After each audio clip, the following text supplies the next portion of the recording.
Amém, meus queridos. Graças a Deus. Deus vos abençoe. Saúdo a todos com a graça e com a paz do nosso Senhor Jesus Cristo. Nós pretendemos aqui agora fazer uma gravação de um estudo que eu ministrei aproximadamente 4 anos atrás, em 2014, lá nas igrejas do pastor Walter Paulino, em São José e Itajaí, Santa Catarina. Na ocasião fizemos várias ministrações, vários temas, e um dos temas que nós abordamos lá foi sobre a conversão de Israel. Só que nós tivemos um problema lá, o áudio não foi gravado pela mesa de áudio da igreja e não pudemos divulgar, né? Embora eu tivesse o texto, o esboço, eu não divulguei então por causa da ausência desse áudio. Eu queria que os irmãos pudessem também acompanhar.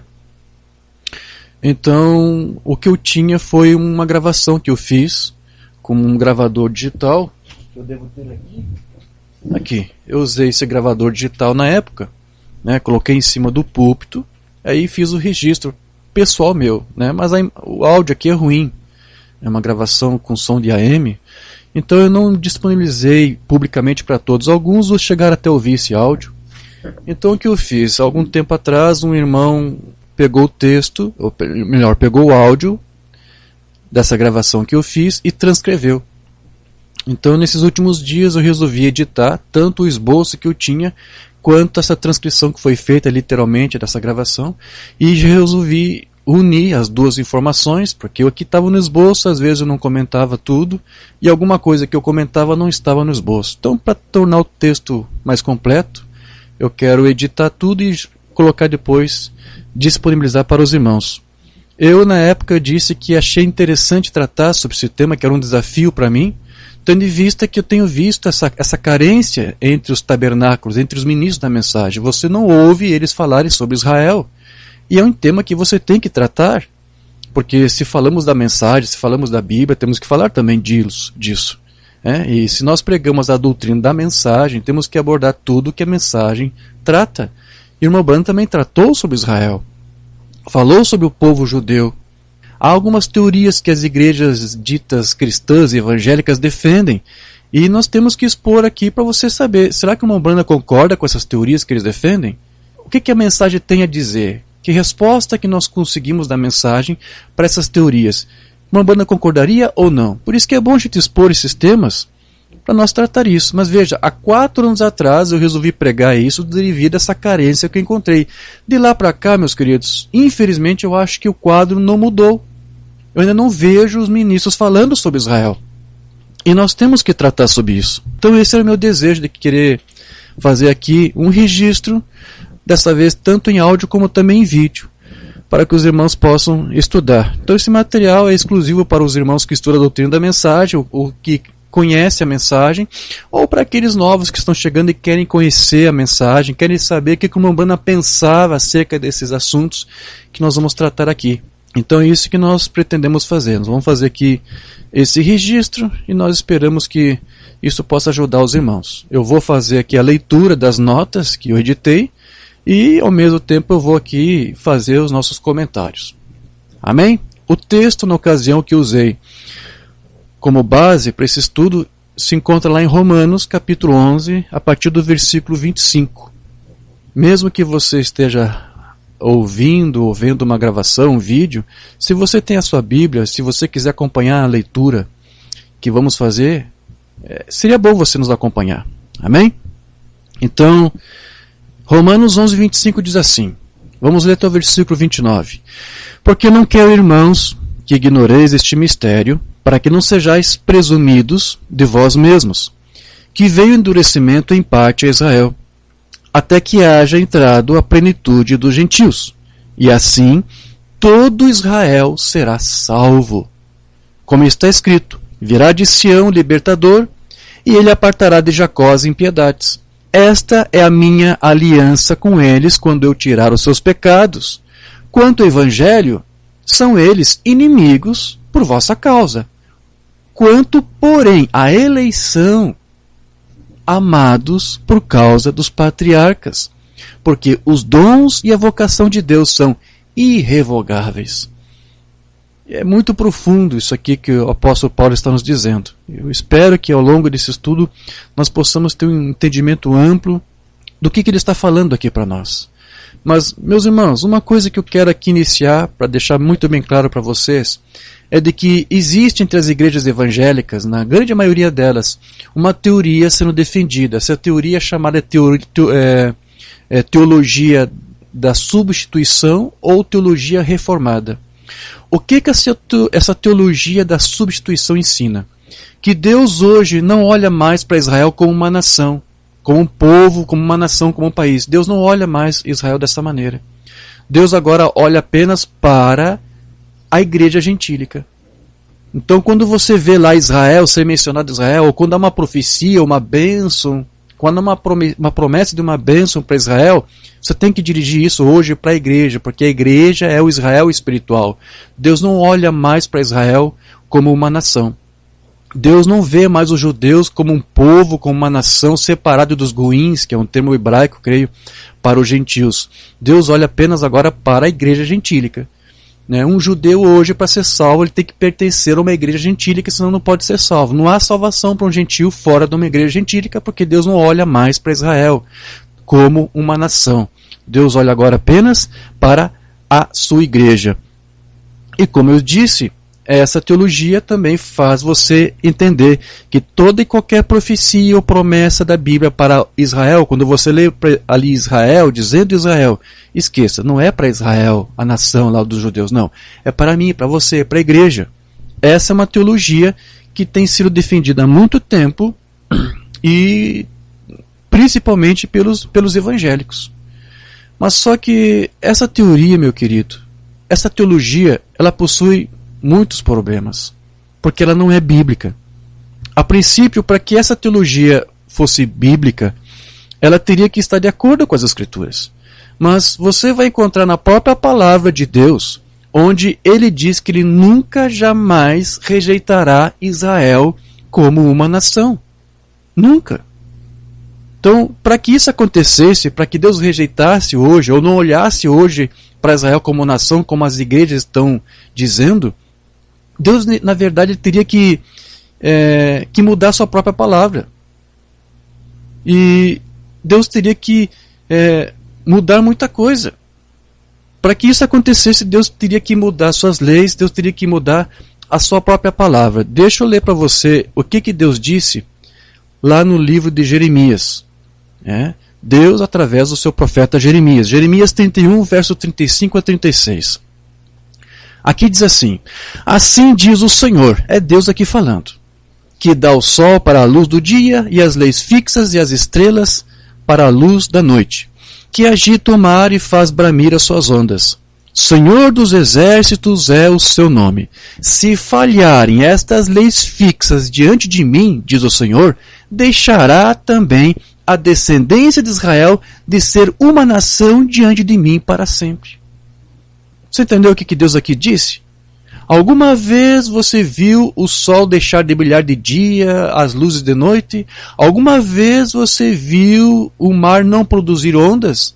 Há leis que fazem com que todos esses fenômenos aconteçam. Pois bem, se algum dia essas leis deixarem de funcionar, então você pode crer que eu não vejo mais Israel como nação. Mas a pergunta aqui é, você tem visto isso acontecer? Essas leis têm falhado? Você alguma vez deixou de ver as ondas de serem produzidas no mar? Alguma vez você viu o sol deixar de brilhar? Não. Então aqui Deus está dizendo, eu jamais deixarei de ver Israel como nação. Só essa escritura aqui, meus queridos, desfaz essa teologia da substituição, que diz que Deus não vê mais Israel como uma nação. Aqui ele está dizendo, eu jamais vou me esquecer de Israel. Isso nunca vai acontecer. Enquanto essas leis que eu criei existirem, Israel existirá diante de mim, sim, como uma nação. A descendência de Israel existirá. Porém, essa teologia reformada, ou a teologia da substituição, tenta ver essa própria escritura aqui como sendo algo que é aplicado apenas para a igreja. Eles vêm dessa forma. Só que, meus queridos, se isso fosse verdade, bastaria apenas você fazer aqui uma análise criteriosa do texto, do contexto. Ok? Porque essa teologia aqui, ela está alegando para você que essa bênção então seria o quê? Para Israel? Não, para a igreja. Não é isso? Ela diz que todas as bênçãos são para a igreja gentílica. Entretanto, é bem fácil de você ver aqui, de você verificar o quão errado, o quão equivocado que é essa interpretação. Basta você aqui nesse texto substituir Israel por igreja. Tenta ler diferente isso aqui. Tenta ler tudo de novo, só tira a palavra Israel, coloca igreja. Vai fazer algum sentido aqui para você? Não vai fazer. Não vai fazer sentido. Né? Porque aqui diz que fala da descendência da nação de Israel. E a igreja gentílica não é uma descendência, não possui descendentes.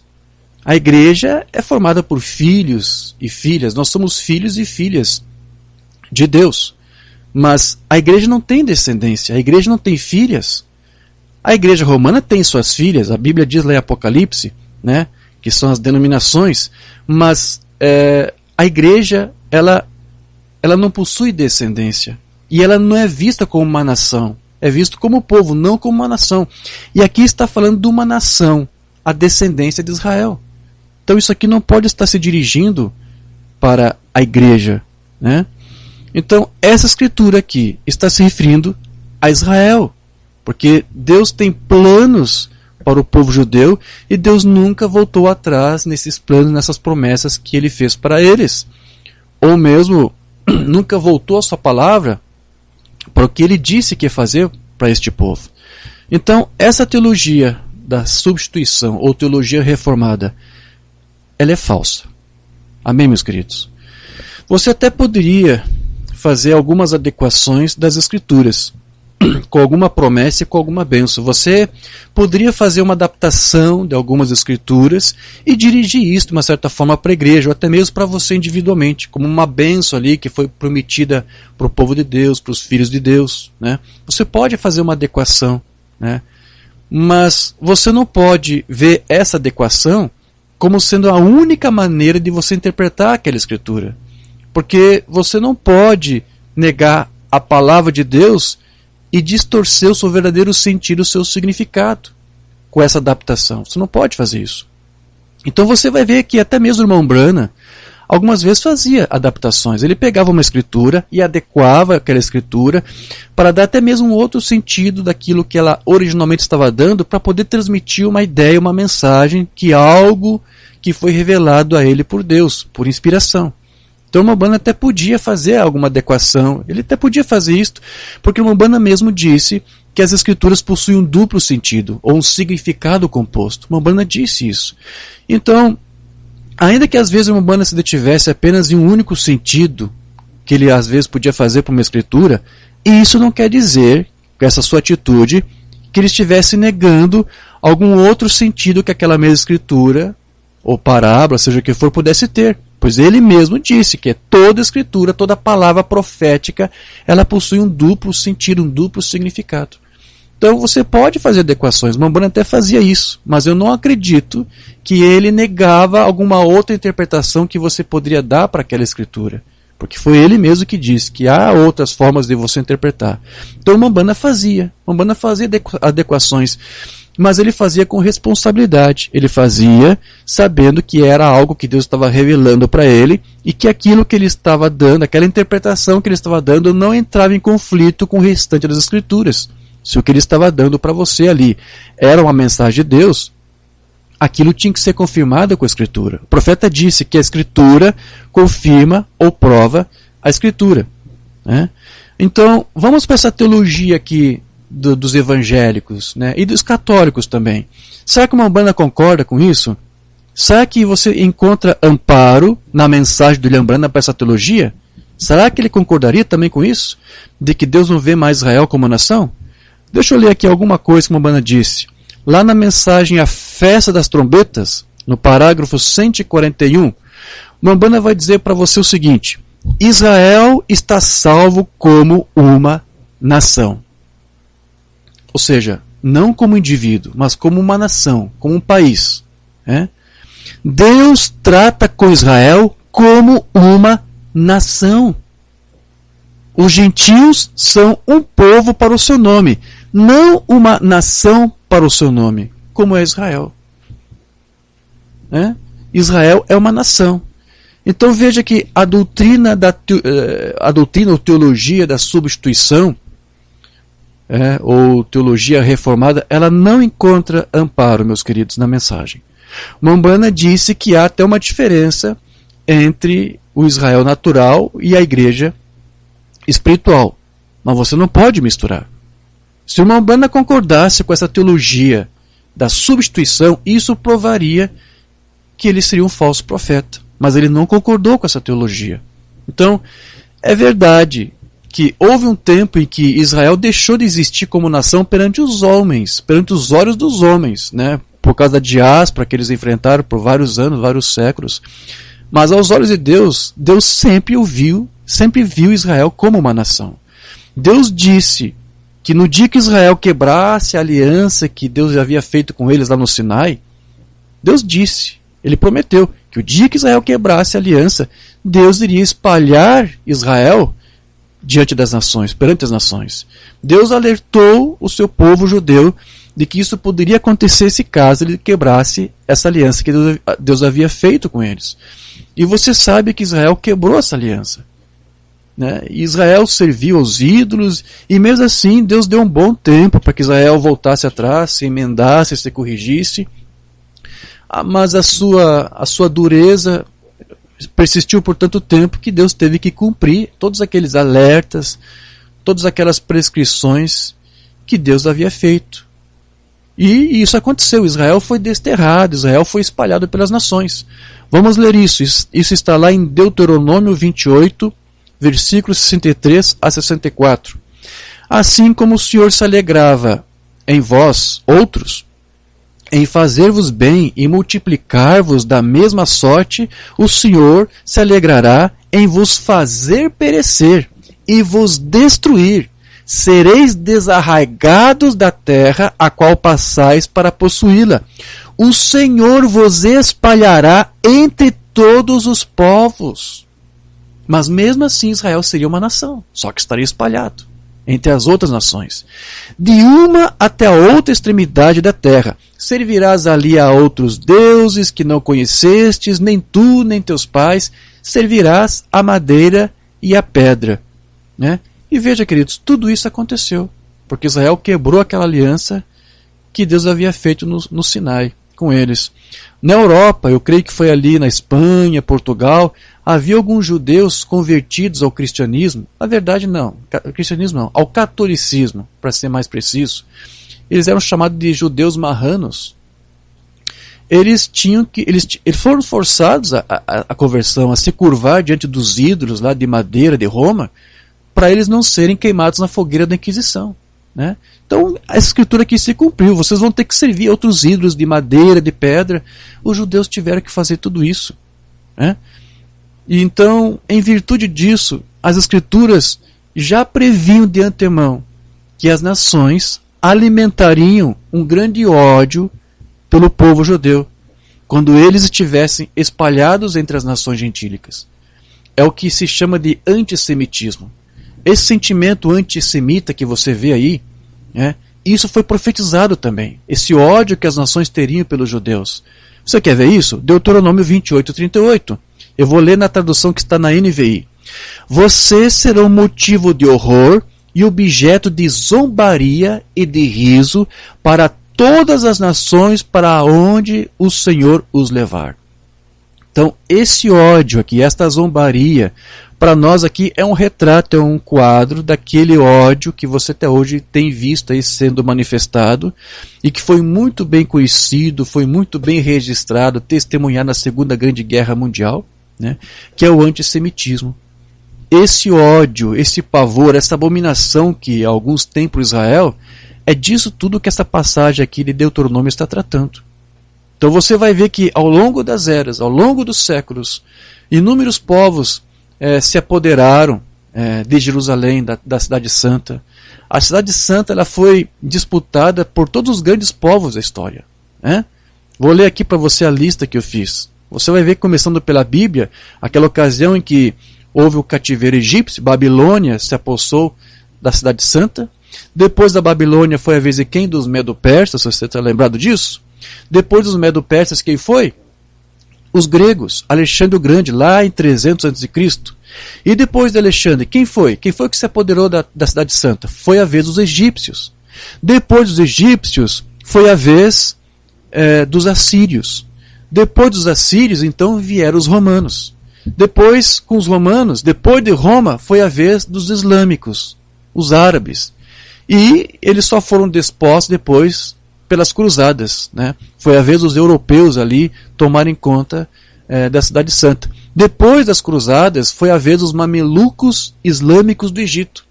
E depois desses mamelucos islâmicos do Egito, foi a vez dos turcos otomanos. E só estes últimos governaram sobre Jerusalém por mais de 400 anos.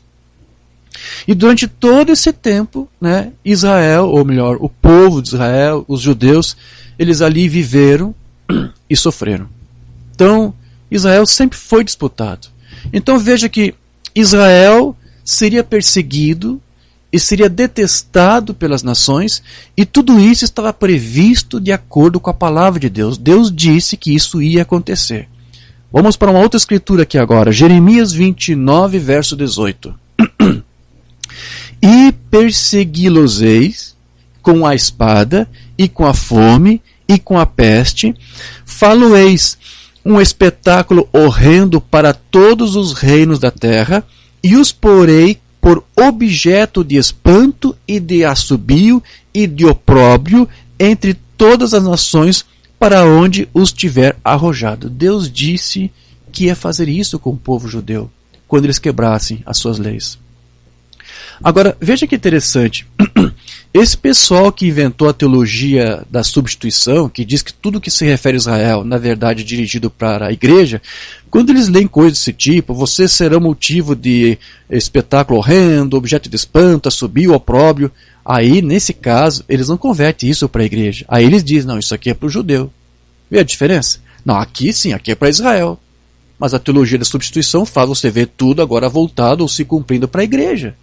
Mas olha só a falsidade desse povo. Aqui eles dizem, não, isso aqui está sendo cumprido sim com o judeu. É o judeu que está passando por opróbrio e tudo. Mas a igreja também. Se a igreja rejeitasse a sua lei, a sua palavra, ela também seria objeto de tudo isso aqui. Né? Mas na verdade não vamos fazer a mesma adequação que eles fazem. Isto aqui realmente é dirigido para o povo judeu. Mas você sabe que estamos na última era da igreja, que é a era de Laodiceia, né, que vai ser vomitada. Vai ser vomitada, ou está sendo vomitada da boca de Deus. Então, alguns teólogos aqui da substituição admitem que isso aqui é um cumprimento para Israel. Por quê? Porque é desfavorável você dizer que isso aqui é para a igreja. Né? Então, aí eles têm que dizer que isso aqui é para o povo judeu. Então veja que é bastante conveniente para eles. Né? Mas, de fato, esse quadro aqui, de Jeremias 29, ele está mostrando para você o problema que Israel vem enfrentando ao longo dos séculos, e é por isso que eles têm passado por tudo isso. Né? Israel, ele sempre teve os seus inimigos ao longo dos séculos. Atualmente, nos dias de hoje, Israel possui pelo menos dois grandes inimigos. Né? Os dois grandes inimigos da atualidade de Israel é, em primeiro lugar, o povo árabe, o povo islâmico, e em segundo lugar, adivinha quem é? Isso mesmo, o Vaticano, a Igreja Romana. Esses são os dois maiores inimigos do povo judeu hoje. Ok? Basta você ver o que tem acontecido, não só nos dias de hoje, mas nos últimos séculos, você vai ver que esses têm sido os maiores inimigos do povo judeu hoje. Então, por exemplo, falsamente se contou na história que nas primeiras cruzadas os católicos teriam desejo de libertar a cidade santa de Jerusalém e devolver essa cidade para Israel. Na época estava de posse lá dos islâmicos, não é isso? Os turcos seljúcidas. Então houve lá uma propaganda pelo Papa Urbano II, lá no século XI, 1095, alguns dizem que foi 1097, que foi quando começou a primeira cruzada. Eles disseram lá que eles queriam devolver Jerusalém para o povo de Israel. Deixa eu ler aqui o discurso que o Papa Urbano II fez na época, quando ele promoveu a primeira cruzada. Temos que conquistar aquela cidade santa e devolver para Israel. Aqui ele disse: empreendei o caminho do santo sepulcro, arrancai aquela terra daquela raça malvada e submetei-a a vós, porque ela foi dada por Deus em propriedade aos filhos de Israel, como diz a Escritura, nela correm rios de leite e mel. Esse é o discurso do Papa Urbano II para justificar um ataque, uma invasão a Jerusalém, a cidade santa, alegando que eles deveriam devolver isso para Israel. Então, quem é essa raça malvada aqui que o Papa fala? Temos que tirar essa terra daquele povo malvado, daquela raça malvada. Quem é essa raça malvada que Urbano II estava falando aqui? Será que era apenas dos turcos seljúcidas que estavam lá na época? Não. O Papa Urbano II também estava incluindo aqui os judeus, como essa raça malvada aqui. Então, ele está tratando não apenas daqueles povos ali, mas também dos judeus. Quando você vai estudar ali a história, você vai ver que quando aqueles guerreiros que o Papa enviou, diz que foi mais de 500 mil guerreiros, saindo da Europa em direção a Israel, durante todo o percurso, eles mataram todos os judeus que eles encontraram pelo caminho. Havia inclusive um famoso general lá da primeira cruzada, um general francês, Godefroy de Bouillon. Este homem ele fez um juramento dizendo que vingaria a morte de Cristo, matando até o último judeu que ele pudesse encontrar. E foi o que ele fez. Eles mataram vários judeus ao longo do caminho. Quando eles chegaram em Jerusalém, cercaram a cidade durante 5 semanas, foi o tempo que durou o cerco, até que eles conseguiram penetrar as muralhas e entrar, invadir e tomar conta da cidade e matar aquelas pessoas que estavam ali, inclusive os judeus. Os poucos judeus que ali se permitiam viver se refugiaram nas sinagogas e os cruzados queimaram vivo todos os judeus dentro daquelas sinagogas. Mas como, irmão Diógenes? O Papa Urbano não disse que devolveria Jerusalém para os filhos de Israel?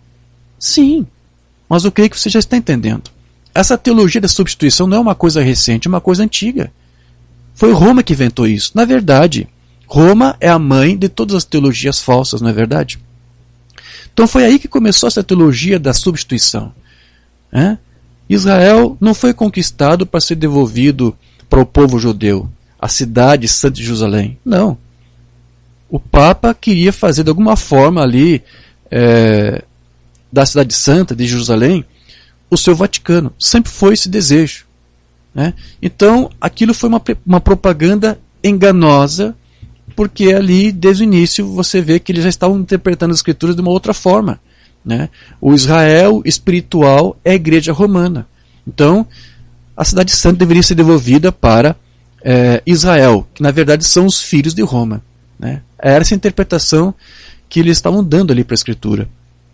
E aí você começa a ver que o quadro de Jeremias 29, que trata do antissemitismo, vem se cumprindo então desde aquele tempo até os dias de hoje.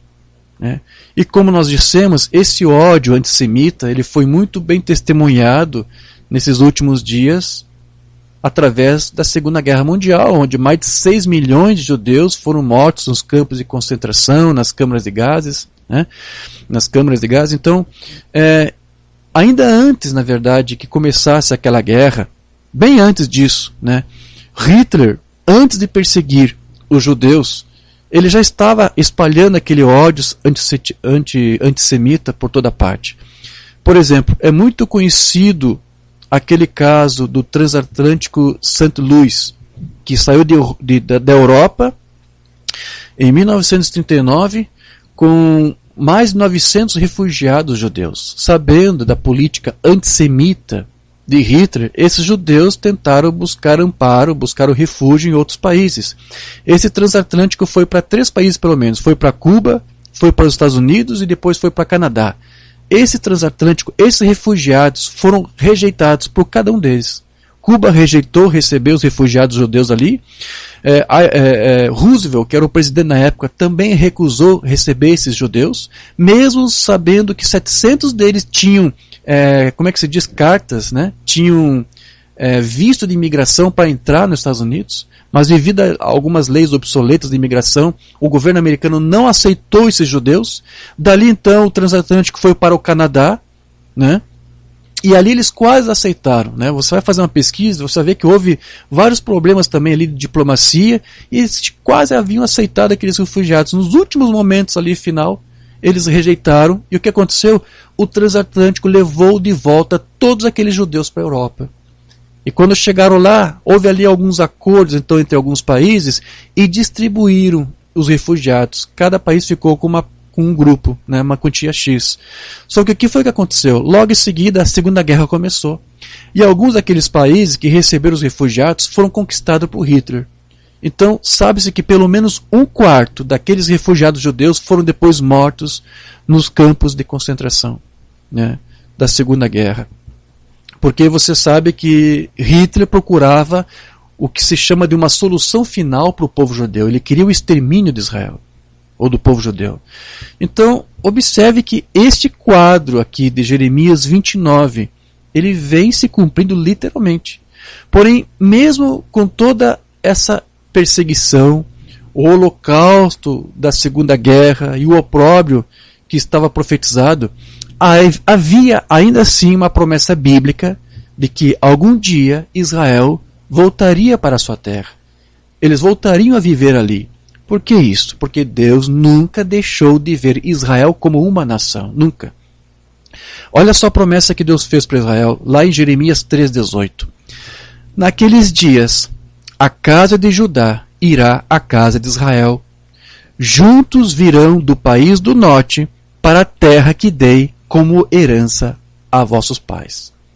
Vamos lá. Será que você conseguiria converter isso aqui para a igreja? Dá para trocar aqui Israel por igreja? Faria sentido você substituir aqui Israel por igreja? Não faria sentido nenhum, meu querido. Essa teologia da substituição aqui é falsa. Isso aqui é uma promessa para o povo de Israel, para Israel como nação. Veja o que diz mais ainda lá em Jeremias 38, verso 8 a 10. Eis que os trarei da terra do norte e os congregareis da extremidade da terra. E entre eles também os cegos e aleijados, as mulheres grávidas e as de parto, em grande congregação. Voltarão para aqui, eu vou trazer vocês de volta para a terra de vocês. Virão com choro e com súplicas os levarei, guiá-los-ei aos ribeiros de águas, por caminho reto em que não tropeçarão, porque sou pai para Israel. Efraim é o meu primogênito.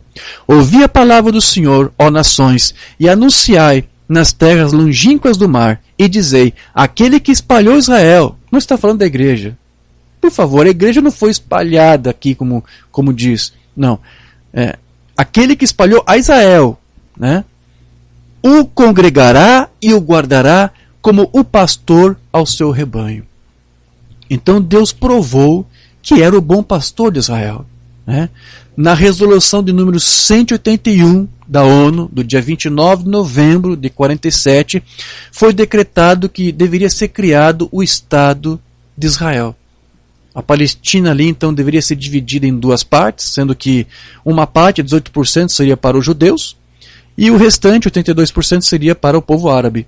Então, a divisão aconteceu no dia 14 de maio de 48, que é quando Israel comemora a sua independência, e ali foi instituído o Estado de Israel. Então, as escrituras que nós lemos aqui de Jeremias 3, Jeremias 31, elas todas se cumpriram literalmente. A palavra de Deus, ela é fiel e ela é verdadeira. Foi tão verdadeira quanto disse que Israel seria espalhado quando quebrasse a aliança, como é verdadeira e que se mostrou ser verdadeira quando Israel voltou para a terra conforme Deus disse e prometeu que faria. Na noite do dia 14 de maio, quando os judeus decretaram a sua independência, 6 nações árabes invadiram Israel para tomá-la de volta. E Israel conseguiu expulsar todas as 6 nações. Mas veja, Israel não tinha nenhum exército na época. Foi através de colonos, fazendeiros. Homens simples, humildes. Foram com colonos que os judeus conseguiram expulsar aquelas 6 nações árabes. Mas como isto? Não foi exatamente eles, foi a mão de Deus ali. Deus prometeu que traria eles de volta. Ele disse, eu vou ser o bom pastor, eu vou para esse rebanho. E Deus é o bom pastor. Ele provou isto, guardando este povo, guardando ali Israel, que nunca deixou de ser visto aos olhos de Deus como uma nação. Mas observe, queridos, mesmo agora Israel, já estando na sua terra, conforme Deus prometeu que faria, ainda assim permanece sendo uma nação e um povo desprezado por todas as outras nações. E essa doutrina da substituição, que vê a igreja gentílica como o Israel espiritual de Deus hoje, é na verdade também uma forma sutil de demonstrar um tal sentimento de desprezo, que se faz presente até mesmo entre as igrejas cristãs. Há um desprezo pelas igrejas cristãs por Israel. Por isso que criaram essa teologia. E que é, como eu tentei provar aqui, da igreja católica, a igreja mãe, mas as filhas, as igrejas evangélicas, muitas delas estão adotando essa mesma teologia. Então, o desprezo está por toda parte, até entre os que se dizem cristãos. O desprezo por Israel está por toda parte. E a repulsa que Israel continua sofrendo serve apenas para evidenciar o cumprimento de uma outra profecia bíblica que você vai encontrar nas Escrituras. O profeta Balaão, ele entregou uma profecia concernente a Israel. E pelo seu contexto histórico, nós verificamos que essa profecia ali de Balaão vem se cumprindo plenamente nesses últimos dias, para ser mais específico. Vamos ver com essa profecia? Você vai encontrar isso lá em Números 23, versículo 9. Aqui Balaão disse o seguinte: pois do cume das penhas vejo Israel, e dos outeiros o contemplo. Ele estava no alto monte, Israel estava lá no vale acampado, Balaão estava contemplando, mas de repente a inspiração do Espírito veio sobre Balaão, e ele disse isso: eis que é povo que habita só, e não será reputado entre as nações. Então veja, isso está se cumprindo hoje. Essa palavra aqui, reputado, ela vem lá do hebraico naushab. E essa palavra significa contado, estimado, considerado, respeitado, honrado. Ou seja, dizer que Israel não seria reputado, não será reputado entre as nações, quer dizer o quê então?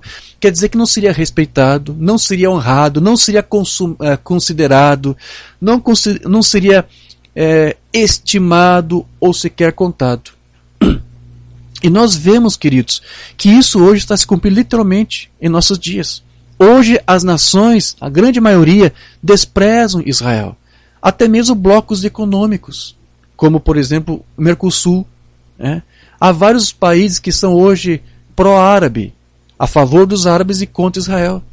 Infelizmente, o nosso governo atual, por exemplo, tem que fazer esse registro, é uma mancha negra para a nossa história do nosso país. Nossos últimos governos são pró-árabes, são contra Israel. Há um senhor agora que está preso.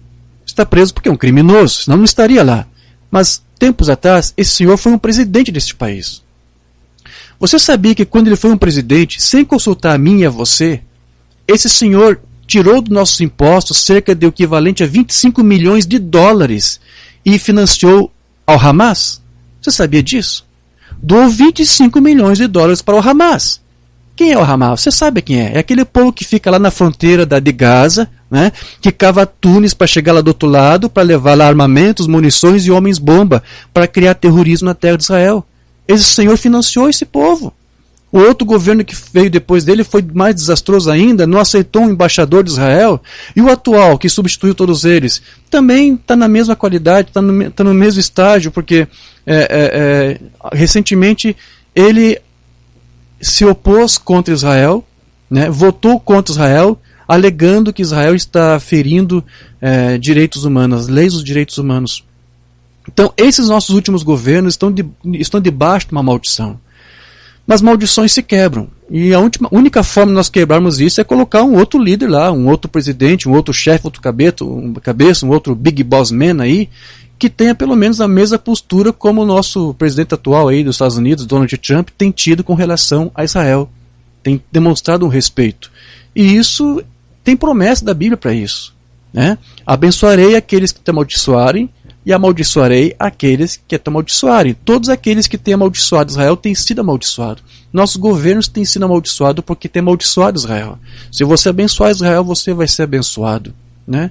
E a única forma de quebrar essa maldição que está sobre o nosso país por causa dessas lideranças é colocar lá alguém que tenha respeito, que tenha mais consideração a este povo, né? Que Deus nunca desconsiderou, nunca deixou de ver como nação. Mas isso é um registro aqui que eu estou fazendo. Todas as nações hoje, a maioria delas, são contra Israel. A maioria. Por que isso? Porque isso é uma profecia. Israel não seria reputado, não seria considerado entre as nações, né? As Nações Unidas é um órgão que conta as nações. E ela é formada por mais de 190 países. E praticamente todas as nações podem se assentar rotativamente, por exemplo, no Conselho de Segurança da ONU. Todas as nações podem, menos Israel. Israel é proibida. Até nações terroristas como o Sudão já assentaram no Conselho de Segurança da ONU, mas Israel não pode.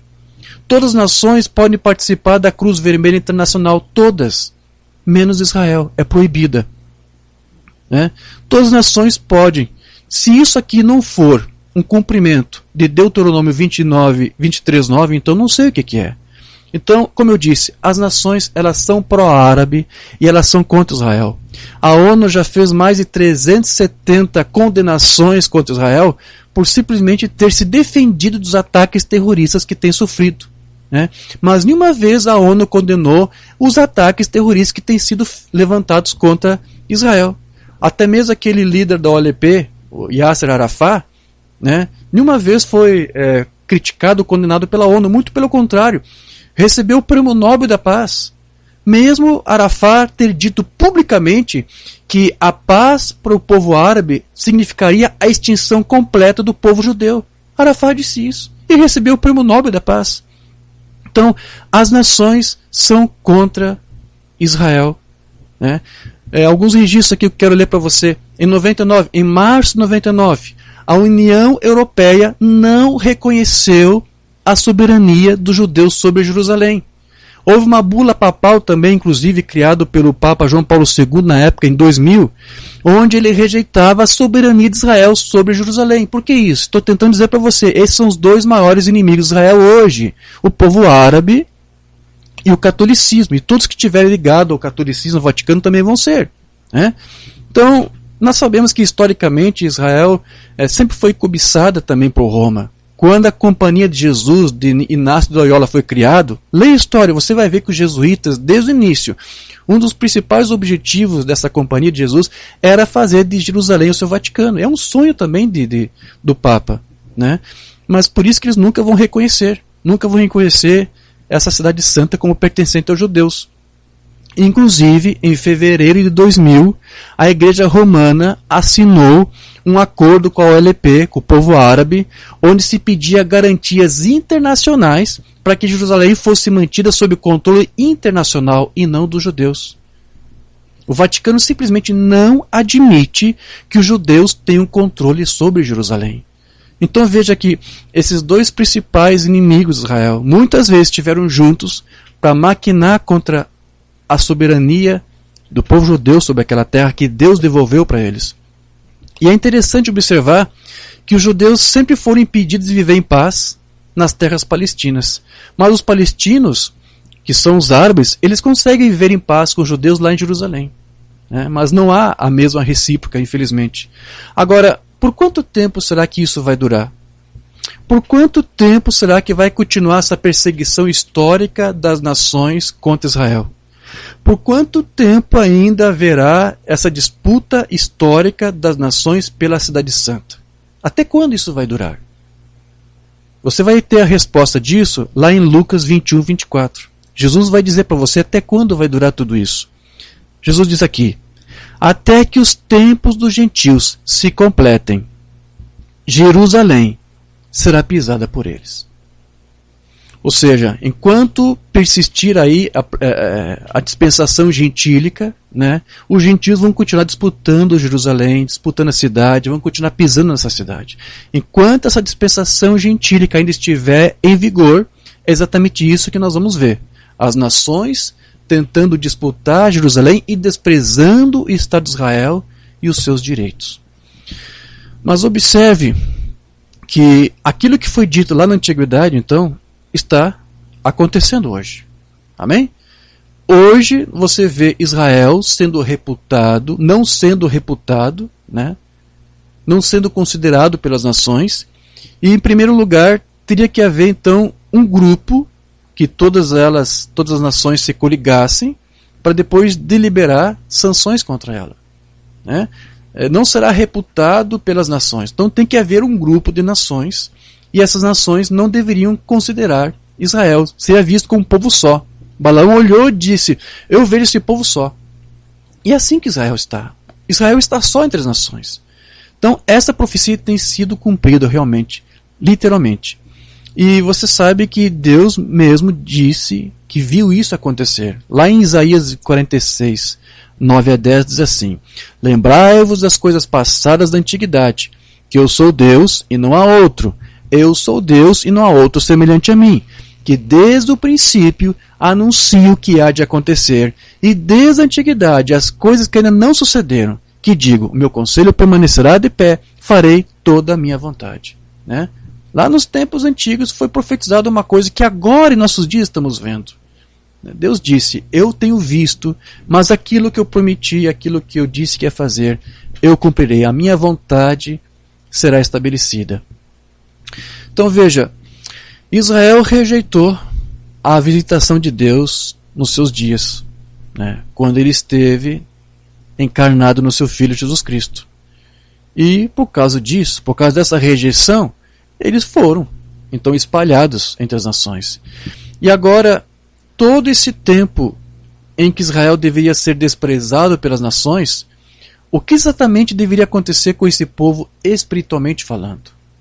Por eles terem rejeitado a Cristo e por eles terem sido espalhados pelas nações, o povo de Israel deveria se manter cegado, porque se eles foram cegos para não ver o Cristo entre eles, eles deveriam continuar cegados. Era este o desejo, era isto o decreto que Deus estabeleceu.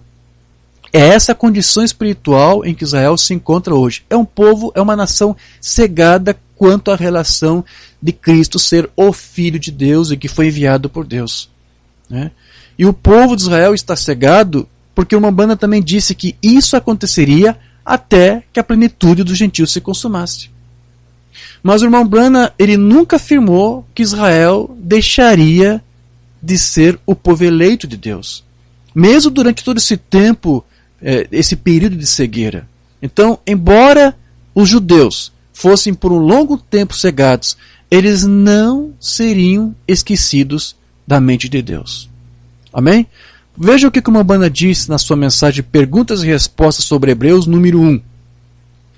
Porque quando o profeta viu Israel neste dia que estava chegando, ele disse: bem será Israel quando o sábado for tirado, e eles vendem no sábado do mesmo modo como em qualquer outro dia, e todas as outras coisas. E ele disse: bem, tu alguma vez será Israel completamente esquecido? Ele disse: qual a distância até os céus? Qual a profundidade da terra? Meça com aquela vara que está diante de você. Ele disse: eu não posso. Ele disse: tampouco posso eu me esquecer de Israel. Certamente que não. Israel nunca será esquecido. Veja, o Umbanda não ensinava que Deus deixava de ver Israel como nação. O Umbanda aqui está dizendo para você: Deus jamais se esqueceu de Israel como nação. Deus jamais deixaria de ver esse povo como uma nação. Deus sempre viu e sempre verá Israel dessa maneira. Deus tem planos eternos para Israel. O profeta continua dizendo mais: se eu tivesse tempo para estudar, então eu poderia pegar rapidamente na Escritura, eu poderia citá-las para você. Veja, as que vêm à minha mente. Paulo, falando aqui, disse para que nós gentios ficássemos atentos à maneira como andássemos e o que fizéssemos. Vê, porque se Deus não poupou o primeiro galho, veja, e nós apenas sendo enxertados, e que Israel estava cego para a estação, ele disse: apenas por um período Israel foi cegado, é só por um tempo. Isso mesmo, mas o véu será levantado dos seus olhos. Algum dia isso vai acontecer. E isto acontecerá quando? Quando o último gentio nascer no reino de Deus. E então o véu será levantado dos olhos de Israel. Quando o último gentio entrar, terminará a plenitude dos gentios, os gentios não pisarão mais na terra, porque Deus vai voltar-se outra vez para Israel. Quando isso? Quando o último gentio entrar. Então, meus queridos, se você vê algum ministro falso dentro da mensagem mesmo, dizendo que o último gentio já entrou, é só você ver, averiguar se isso está acontecendo. Será que o véu de Israel já foi tirado? Será que eles já estão enxergando? Será que já houve uma conversão nacional do povo judeu? Porque as escrituras tratam sobre isso. Nós estamos estudando para chegar neste ponto. As escrituras falam que haverá uma conversão nacional de Israel, como uma nação. Isso já aconteceu? É o que vai acontecer quando o véu será removido. Você vê os judeus lá em Israel reclamando Cristo como Messias, Jesus, Cristo como Messias. Isso não aconteceu. O véu ainda está sobre eles. Eles ainda estão cegados. Por quê? Porque, por conclusão, o último gentio ainda não entrou. Então, alguns estão dizendo o último gentio já entrou. Esqueça. Ok? Basta você ficar com o que o Umbanda aqui diz. Depois ele diz mais. E eles dirão, este é o Messias, quando houver a conversão, quando o véu for removido dos olhos de Israel como nação. Né? Este é o Messias o qual esperávamos ver. Então, Israel fará isso quando houver essa conversão deles. Isso mesmo, mas a porta do gentio é fechada. Quando Deus se voltar para Israel, ele vai virar as costas para os gentios. Acabou a dispensação gentílica. Não haverá mais. Não restará mais graça para o povo gentil, para o gentil naquele tempo. Então veja, o Umbanda ele fala que um dos mistérios de Deus trata justamente sobre essa cegueira de Israel. Aliás, este é um dos mistérios que ele disse que pertence à Bíblia, um dos mistérios da Bíblia, o qual o Umbanda até numerou como o segundo mistério mais relevante. Você vai encontrar isso na mensagem Senhores, é este o tempo. Parece que ele está citando aqui as notas da Bíblia de Scofield. Umbanda diz aqui, os maiores mistérios e os grandes mistérios são, número 1, o mistério do reino dos céus. Esse é aquele sobre o qual estamos falando agora, Mateus 13, versos 3 a 15. E número 2, segundo mistério. O segundo mistério é o mistério da cegueira de Israel durante a presente era, com contexto em Romanos 11, 25, que é o texto que nós lemos no início desse estudo. Então entenda que é por isso que eu tenho que dizer para os irmãos que nós temos que tratar um pouco desse assunto. Né? Nós temos que falar um pouco disso, porque isso faz parte de um dos mistérios da Bíblia. E a mensagem envolve toda a Bíblia. E o Umbanda tratou sobre isso, tratou sobre esses mistérios. Então, ainda que tenha havido um descaso até pelos nossos ministros da mensagem, que não tratam disso, o tema Israel está totalmente fora dos seus púlpitos. Nós temos que tratar, nós temos que falar sobre isso. Então, antes que Jerusalém seja pisada pela última vez pelos judeus, pelo povo gentil, pelas nações gentias, antes que isso aconteça pela última vez, antes que isso se complete, Deus ele vai preparar um profeta para anunciar a mensagem de Deus para este povo judeu. Será um profeta judeu para um povo judeu, para a nação de Israel. Deus vai levantar, na verdade, o Moisés e o Elias, como você vê lá em Apocalipse 11, creio que está lá. Né? Mas veja, antes disso, antes de Deus dirigir seus profetas para Israel, para o povo judeu, Deus enviou para nós gentios um profeta também. E era um profeta gentil. Né? Foi um profeta gentil e nós cremos que o irmão Brana, ele foi um profeta de Deus enviado para nós. Foi um profeta vindicado. Gentil, é verdade, mas era um profeta de Deus vindicado. Algum tempo atrás, eu recebi um e-mail do irmão que faz parte desses grupos messiânicos que confessam Jesus como sendo o Messias, admite que Jesus é Messias, né? Yeshua HaMashiach. Então, esse irmão messiânico, talvez fosse judeu também, eu não sei. Porque ali é uma mistura, há alguns que são judeus, outros são gentios que se judaizam, guardam a lei, guardam as festas, guardam os sábados, né? Esse irmão me escreveu um e-mail dizendo o seguinte, vocês estão crendo neste profeta William Branham, Só que este William Branham, este profeta, é falso porque ele é um gentio. Você tem que ficar com a Bíblia hebraica. Nem sequer essa Bíblia que vocês leem é uma Bíblia correta, porque essa Bíblia de vocês é a Bíblia católica, porque essa Bíblia está cheia de acréscimos, cheia de interpolações. Você tem que ficar com a Bíblia hebraica. E você vai ver que Deus nunca escolheu gentios para serem seus profetas. Todos os profetas de Deus são judeus. Todos os profetas de Deus vieram de Israel. Então eu quero crer que esse irmãozinho que falou isso, ele tinha um profeta, na verdade ele até me deu alguns links nos vídeos, eu vi qual era o profeta deles, era um profeta judeu, realmente. Então ele tem essa tese, todos os profetas de Deus são apenas judeus, Deus nunca escolheu um gentio para ser seu profeta. Quando esse irmãozinho messiânico me escreveu, imediatamente eu mandei uma resposta de volta. Eu disse, meu querido, se você crê realmente que Deus nunca usou gentios para ser seus profetas, então você vai ter que pegar essa tua Bíblia hebraica que você gosta tanto, rasgá-la e pô-la no lixo. Porque lá na tua Bíblia hebraica diz que Deus escolheu Noé para ser um profeta seu. Agora, prove para mim que Noé era judeu. Prove para mim que Abraão era um judeu.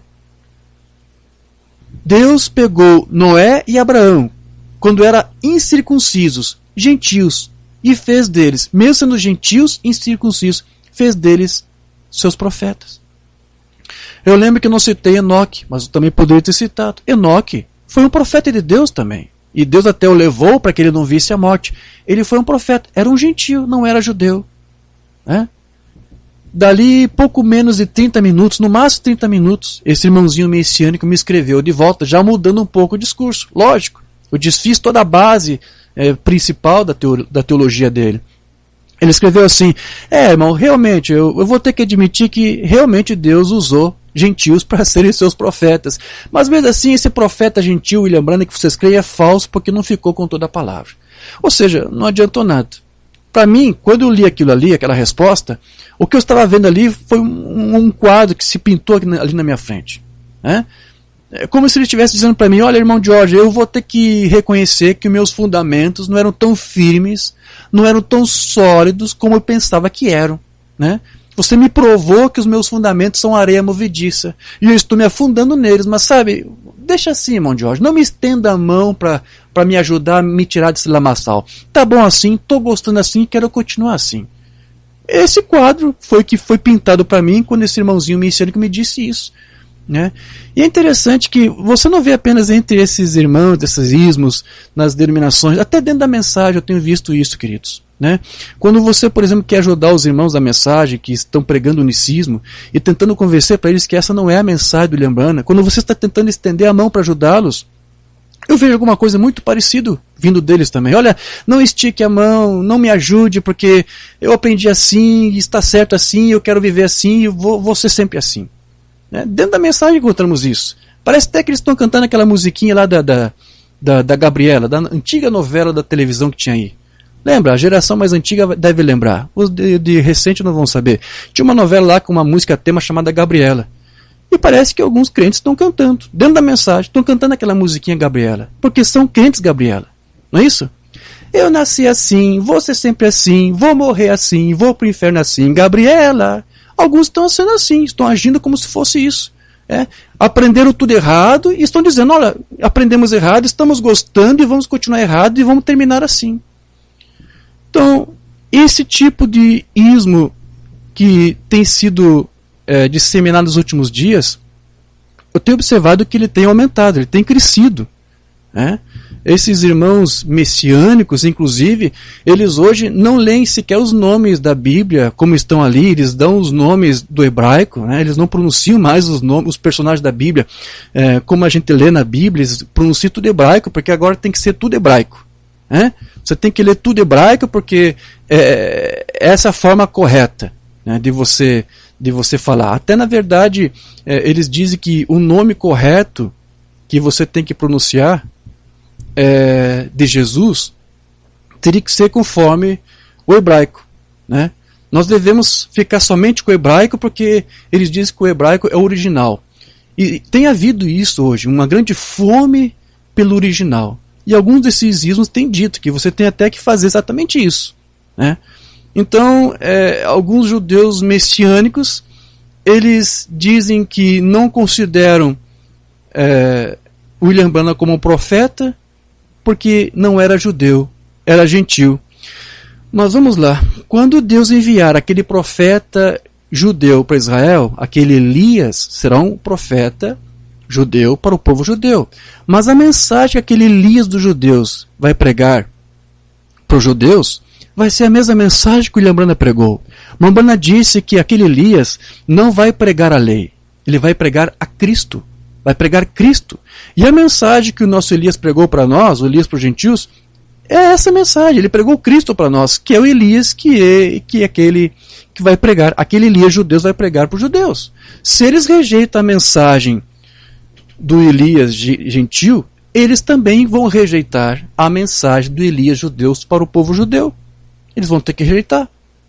A mensagem que o Elias dos gentios pegou para nós será a mesma mensagem que o Elias dos judeus pregará para eles. E qual foi a mensagem? Retirai-vos dela, povo meu, sair do sistema, sair da denominação. Então veja, como eu disse, muitos ismos estão se levantando hoje. E alguns cristãos estão estudando aí as tradições judias, estão se judaizando, guardando os sábados, guardando as festas, e estão até dizendo aí que, como eu disse, o nome, a pronúncia correta de Jesus agora, a grande revelação do momento agora, é pronunciar o nome original de Jesus, que é Yeshua HaMashiach. Essa seria a pronúncia correta do nome, porque é o nome original de Jesus. Como eu disse uma vez para uma irmãzinha, uma irmã judia, né? É uma mestre aí, e até tinha um cargo na ONU, é cientista. Nós conversávamos muito, depois não tivemos mais contato. Ela tentou me fazer aceitar essa ideia. Nós temos agora a revelação de que você tem que falar Yeshua, porque esse é o nome original de Jesus. E eu disse para ela, minha irmã, o grande problema aqui não é você pronunciar o nome original. Você até pode fazer isso, não há nenhum problema quanto a isso, não vejo nenhum problema. Mas o problema não é você dizer o nome original. O problema é se você tem o mesmo espírito que estava em Yeshua HaMashiach em você. É isso a fazer a diferença. Porque uma Umbanda, quando eles expulsou demônios usando o nome Jesus, ou Jesus, né, na sua versão para o inglês. E os demônios obedeciam. Nada a ver com o idioma, da pronúncia do nome, mas por causa do espírito que estava atrás, né, da autoridade que estava ali, daquela unção que estava ali. É isso a fazer a diferença. Agora, dizer que você tem que pronunciar o nome original Yeshua, porque é o nome original, e essa é a grande revelação, porque Deus quer isso de você, isso é uma grande falácia, isso é uma grande mentira. Porque quando os evangelhos foram escritos, eles foram escritos em grego. Se isso realmente fosse uma revelação de que você deveria continuar mantendo a pronúncia original, então quando Marcos, Lucas, João, Atos, quando eles escreveram lá o nome Jesus para o grego, eles deveriam ter escrito lá Yeshua. E lá está numa versão para o idioma grego, que é Iesus. E nós pronunciamos Jesus porque é uma conversão para o nosso idioma. Essa irmãzinha judia disse, você é um adorador de Roma porque você está lendo ou pronunciando o nome latino de Jesus. Me desculpe, o nome Jesus não é uma versão latina, né? Iesus é uma versão grega. Os autores da Bíblia, do Novo Testamento, não eram católicos. Marcos, Lucas, João não eram católicos romanos. Não é uma conversão latina de Roma. Se Deus quisesse que você pronunciasse Yeshua, porque diz a revelação, então Yeshua já deveria estar nos evangelhos.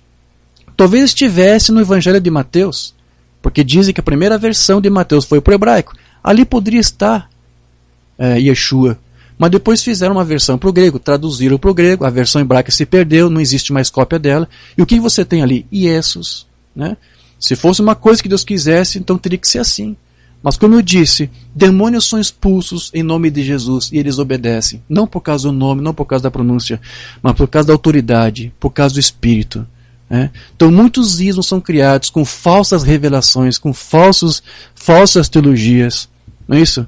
E eu tenho observado que entre esse povo, principalmente esses judeus messiânicos, eu estou criando um parênteses aqui, estou cortando um pouco o sermão, já vamos voltar aqui para o nosso estudo.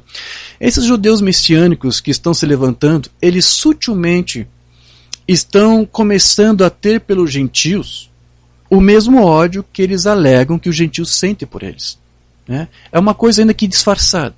mas eu tenho acompanhado algum grupo aqui e ali e eu tenho visto isso acontecer. Então tudo isso é apenas, né, um parênteses aqui que eu estou criando aqui para nós tratarmos sobre isso. Mas vamos voltar aqui então para o nosso estudo. Então Deus enviou um profeta para os gentios, para nós. E nós cremos que não foi a primeira vez que Deus fez isso, né? Deus usou profetas gentios no passado, e Deus pode fazer hoje novamente. Se ele usou profetas gentios, por que ele não pode usar hoje? E ele usou. William Branham foi um profeta gentil, né? Não é humilhante, não é vergonhoso para nós gentios saber que Deus usou profetas judeus para falar com o povo, conosco. Por que é tão humilhante para um judeu saber que nesses últimos dias Deus usou um gentil para falar conosco? Para nós gentios não é humilhante para nós saber que Deus usou profetas. Amém, damos amém por isso. Mas por que para o judeu é humilhante, né, admitir que Deus usou um gentil? E Deus usou, queridos, porque ele é o mesmo ontem, hoje e eternamente. Amém?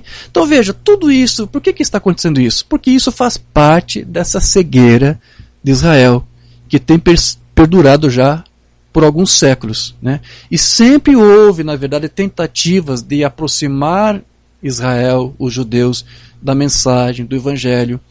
E alguns judeus, ao longo da história, sempre têm recebido Cristo como Messias, né? Jesus, o Nazareno, como Messias.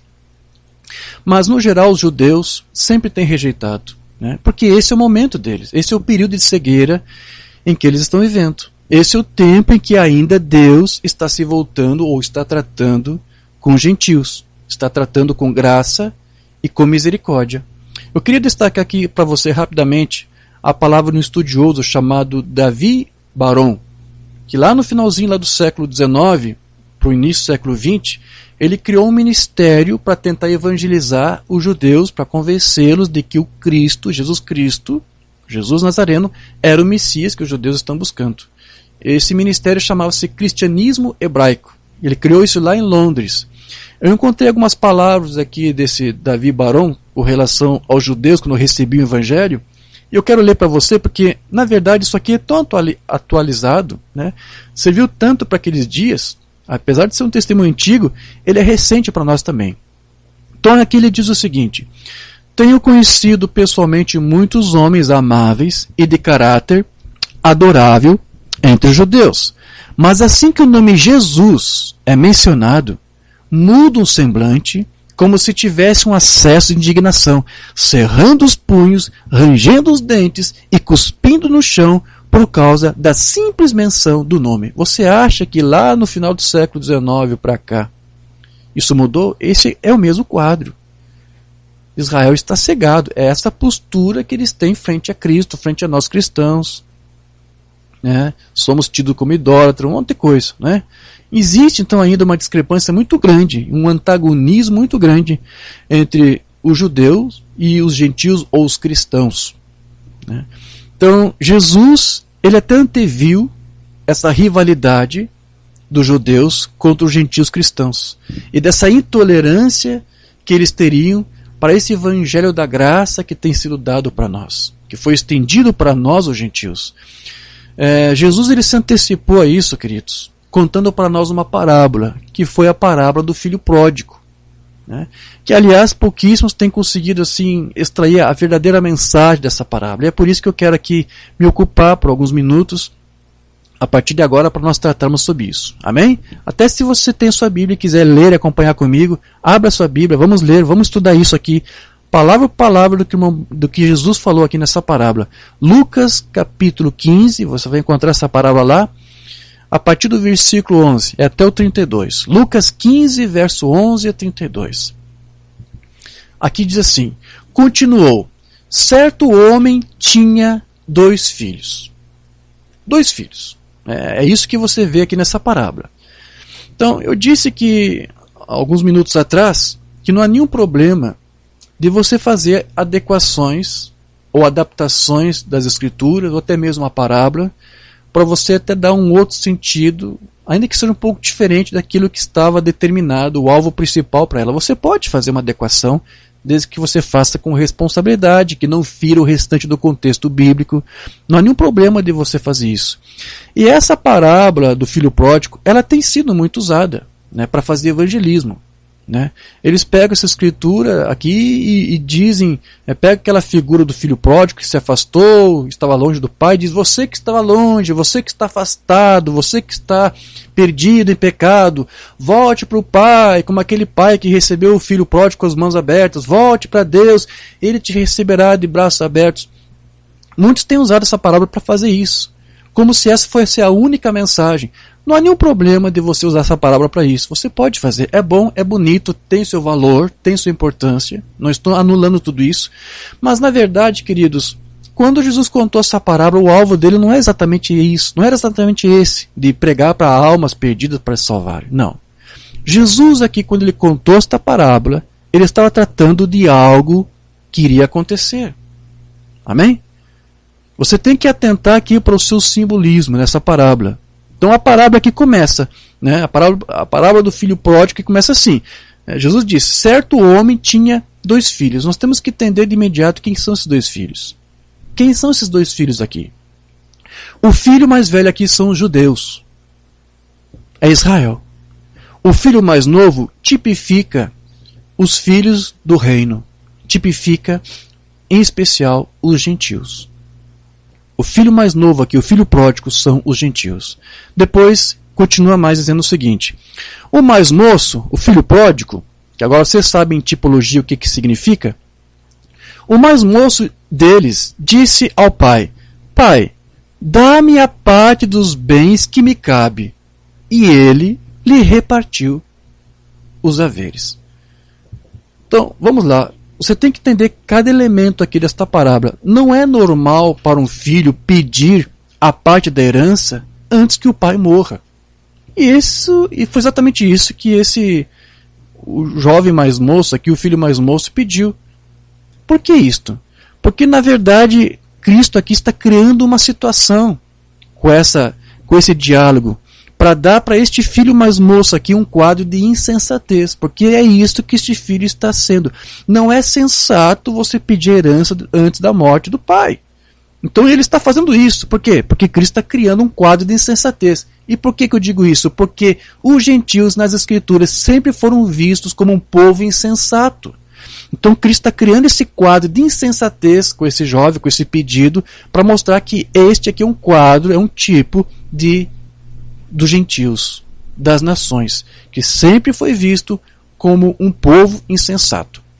Então, ok, ele repartiu seus haveres. Depois diz aqui: passados não muitos dias, o filho mais moço, ajuntando tudo o que era seu, partiu para uma terra distante. Ou seja, ele foi para bem longe. Procure acompanhar esse simbolismo aqui. E lá dissipou todos os seus bens, vivendo dissolutamente. Depois de ver consumido tudo, sobreveio àquele país, ou seja, ele estava numa outra nação, ele estava num outro país, uma grande fome, e ele começou a passar necessidade. Então ele foi e se agregou a um dos cidadãos daquela cidade, e este o mandou para os seus campos a guardar porcos. Ok, vamos lá. Israel não consumia carne de porco, sequer criavam porcos. Então, este quadro que Jesus aqui está criando é para você entender que este moço está numa outra terra, onde os judeus ali não vivem. Porque os judeus não criam porcos, não consumem porcos, carne de porco. E ele fala que é um país, ele está num país onde lá há porcos. Então, Cristo cria esse quadro para você entender que este filho pródigo pertence às nações, porque ele está misturado ali entre as nações. Ok? Este quadro aqui que está sendo criado para você. É um simbolismo para mostrar, está numa cidade distante, ou num lugar distante, um país distante, e lá tem porcos. Ele cria a situação para você entender. Isto é um quadro dos gentios. E ele está entre os gentios. Depois, nós continuamos aqui a leitura. Ali, desejava ele fartar-se das alfarrobas que os porcos comiam, mas ninguém lhe dava nada. Então, caindo em si, disse: quantos trabalhadores de meu pai têm pão com fartura, e eu aqui morro de fome? Levantar-me-ei, irei ter com meu pai, e lhe direi: pai, pequei contra o céu e diante de ti. Ou seja, este filho está começando a reconhecer a sua insensatez. já não sou digno de ser chamado teu filho, trata-me como um dos teus trabalhadores. E levantando-se foi para o seu pai. Vinha ele ainda longe, quando seu pai o avistou, e compadecido dele, correndo o abraçou e o beijou. E o filho disse, pai, pequei contra o céu e diante de ti, e já não sou digno de ser chamado teu filho. O pai, porém, disse aos seus servos, trazei depressa a melhor roupa e vestiu, pondo-lhe um anel de dedo. Em outras palavras, isso aqui é um símbolo de aliança, né? Uma aliança sendo afirmada aqui. Assim como Deus firmou uma aliança com nós, gentios, Deus, esse pai que está fazendo uma aliança com esse filho, né? E é uma aliança de quê? De graça e de misericórdia. Assim como este pai está tratando esse filho de volta com graça e misericórdia, sem impor condições para recebê-lo, assim Deus fez conosco, com nós, as nações, os gentios, né? E depois diz, e sandálias nos pés, trazei também e matais o novilho cevado, comamos e regozijemo-nos. Veja, para consolidar aquela reconciliação do pai com o filho, foi feito um sacrifício, sangue foi derramado. O que isso sugere a você? O que você entende com isso? Essa aliança que Deus fez conosco, nós gentios, foi baseada também em sangue derramado, o sangue do Cordeiro de Deus. É esse o simbolismo que está aqui. Por que isto? Porque este meu filho estava morto e reviveu, estava perdido e foi achado. Então, o que isso aqui tipifica para nós? Graça. Nós, gentios, fomos recebidos por Deus, pelo nosso Pai, por graça. Então, para sermos salvos, nós não tivemos que praticar as coisas que os judeus faziam, guardar a lei, guardar a circuncisão, sábados, festas. Nós não precisamos fazer nada disso, né? Para eles, os judeus serem salvos, para serem justificados, eles tinham que guardar todas essas obras, o sábado, a circuncisão, mas para nós não. Deus nos obrigou a alguma dessas coisas? Por acaso, em algum momento aqui, esse pai impôs condições para o filho? Olha, meu filho, eu vou te receber se você fizer isso, isso, isso, isso e aquilo. Esse pai impôs condições? Não impôs. Recebeu seu filho com graça e misericórdia. É isso que Deus tem feito conosco. Nos deu uma aliança incondicional. Não há condições. É por graça e é por misericórdia. Deus tratou esse pai, tratou esse filho com graça e com misericórdia. Assim como tem tratado também conosco. Não nos impôs nada. Vamos continuar aqui a leitura da parábola. E começaram a regozijar-se. Ora, o filho mais velho, e esse você já sabe quem é, tipifica o povo judeu, Israel. O filho mais velho estivera no campo, e quando voltava, ao aproximar-se da casa, ouviu a música e as danças. O que são esses símbolos? O que tipifica essa música, essas danças? É o tipo do avivamento pentecostal, é o tipo do avivamento que nós cristãos estamos tendo. Estamos em festa. A igreja gentílica que está em festa, porque está recebendo durante todos esses anos as bênçãos de Deus, o selo do Espírito Santo, os frutos, os dons espirituais. Nós temos presenciado tudo isso. A igreja está em festa, está em dança, está em cânticos. E os judeus estão vendo o que Deus tem feito conosco, com nós gentios, e não está gostando disso. Não estão gostando do que estamos nos beneficiando com esse pacto, com essa aliança que o Pai também fez conosco. Aí continua a parábola.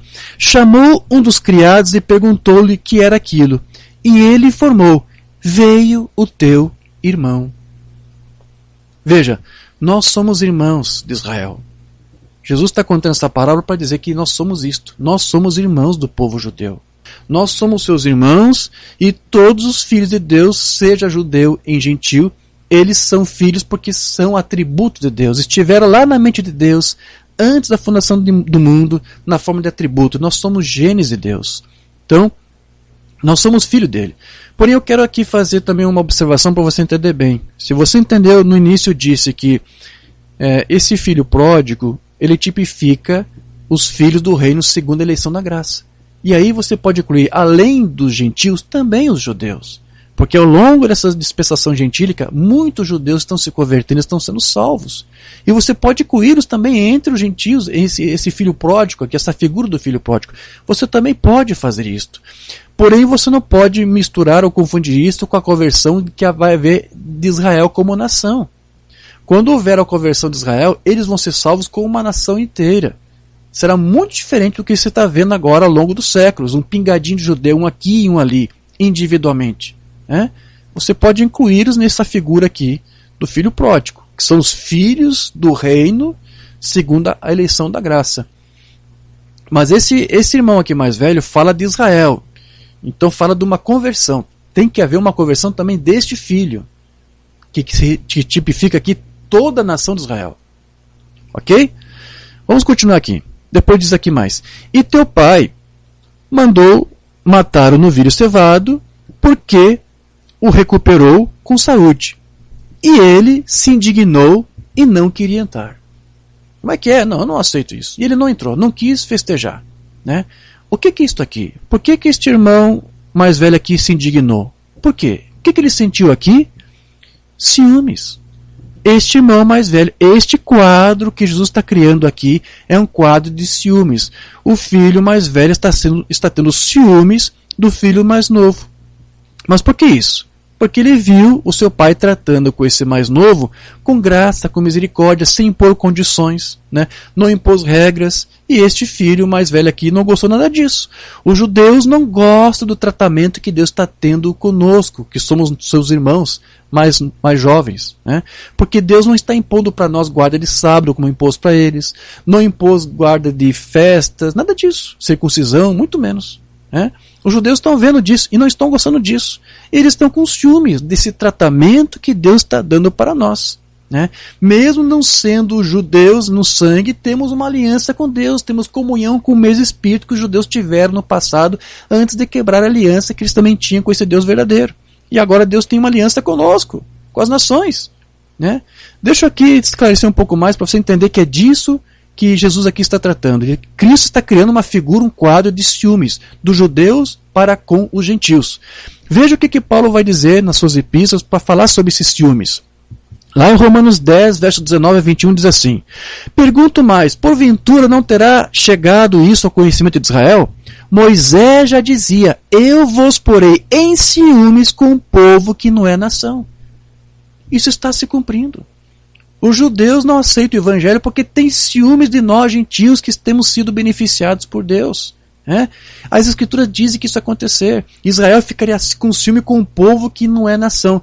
Lembra do que nós lemos no início desse estudo? Quando Umbanda disse, os gentios são um povo para o seu nome, mas não uma nação para o seu nome como é Israel. Então, a escritura já diz, Deus faria esse povo de Israel ter ciúmes com um povo que não é nação. Nós não somos uma nação, a igreja não é uma nação, não é descendente. Então é disso que está tratando aqui. A igreja gentílica é um povo, mas não uma nação. Então esses ciúmes que o filho mais velho está tendo pelo irmão mais novo é um tipo desses ciúmes que está tendo hoje dos judeus por nós gentios.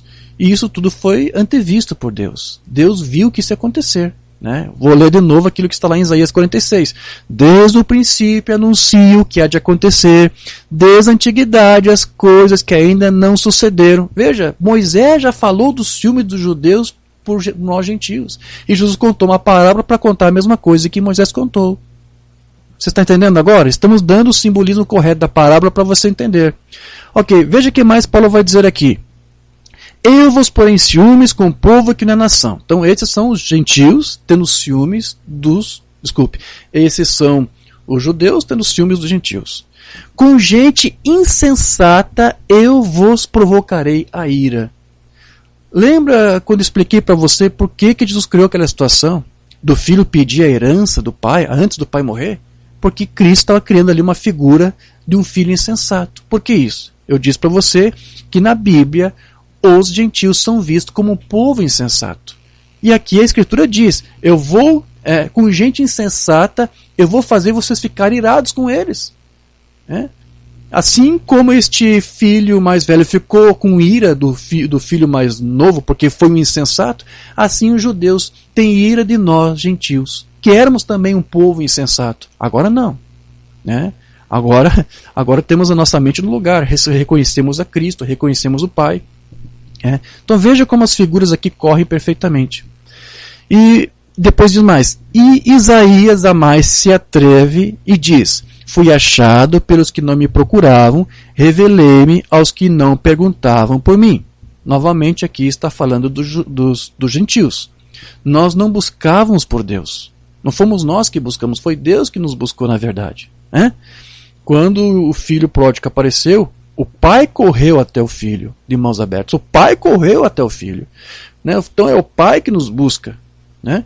Mas nós éramos estranhos a isso. Nós éramos estranhos às alianças, nós éramos estranhos aos pactos, né, que Deus tinha com o povo de Israel.